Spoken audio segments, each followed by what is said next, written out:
Be water and never thirsty. Today I'm going to share with you 3 powerful principles of changing your life and becoming like water, but never thirsty. John 7:37 in the Bible, Jesus said, "If any man thirst, let him come unto me and drink." Right, John 4:14. "But whosoever drinketh of the water that I shall give him," Jesus says, "shall never thirst, but the water that I shall give him shall be in him a well of water springing up into everlasting life." What does that mean? It means that when we step into the truth, the way of Jesus, we never are ever spiritually thirsty. It doesn't mean that we don't learn new things, that we aren't curious about things, but there's not that deep thirsty spirit anymore, because we step into this hope that is beyond any kind of need spiritually that we have.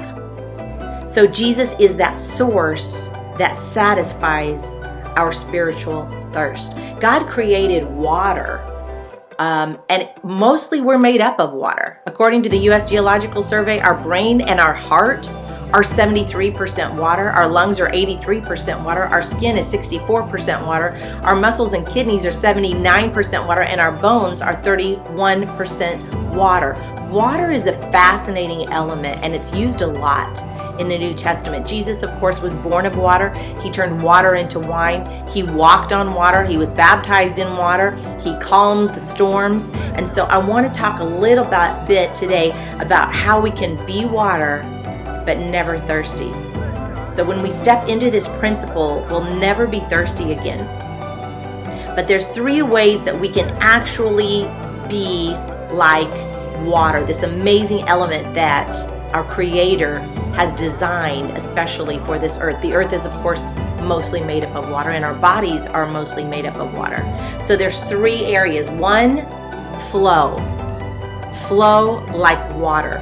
Water flows around obstacles. It doesn't matter if it's a rock, if it's a tree, if it's a mountain, it doesn't matter. Water flows around obstacles. Bruce Lee, the famous martial artist, had sort of an interesting philosophy on water. And he said, you pour water into the cup, it becomes the cup. You pour water into a bottle, it becomes the bottle. You pour water into a teapot, it becomes the teapot. And he said water flows and crashes. And so his type of martial arts was not so much aggressive like punch, punch, punch, punch. It was more flow around the punches, flow around the kicks. And if you think about it, water is powerful, and if we become like that, we flow around the obstacles that come in our lives, around the punches that form in our paths, around the words that somebody said, around something that we noticed on social media, around something that we saw on television, around something that we thought in our own minds. We flow around those obstacles like water. And Jesus, that's what he did. He flowed to where the need was. Where was there a need? A need of healing, he was there. A need for food, he was there. A need for teaching, he was there. We can learn how to flow. 2, how to be like water. Focus. Focus. Water has one ultimate goal, one focus, the sea, the ocean. It flows down mountains, through streams, and goes through, and it stays focused, and it is powerful. It can cut out a Grand Canyon. It can eventually go through a dam. It is gentle and flowing, and yet it is one of the most powerful things on the planet. We see this with flash floods. We see this with great chasms and canyons. And Jesus gave us 2 things to stay focused on, no matter what.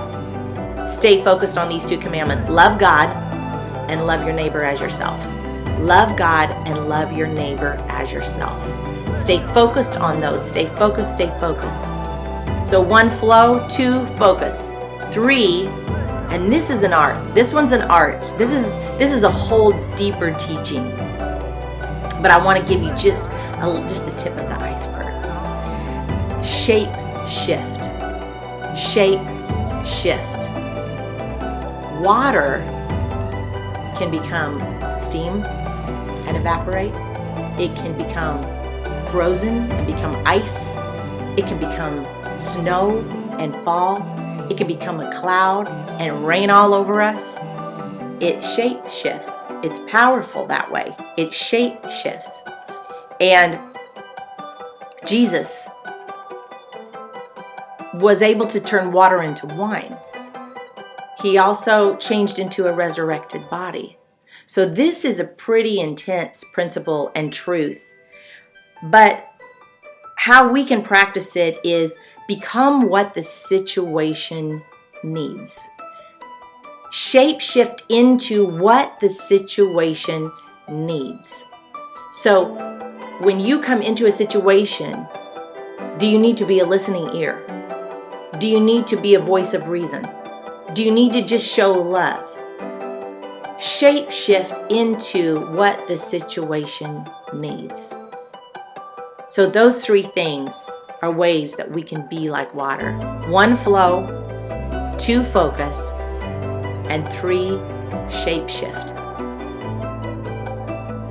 Be water.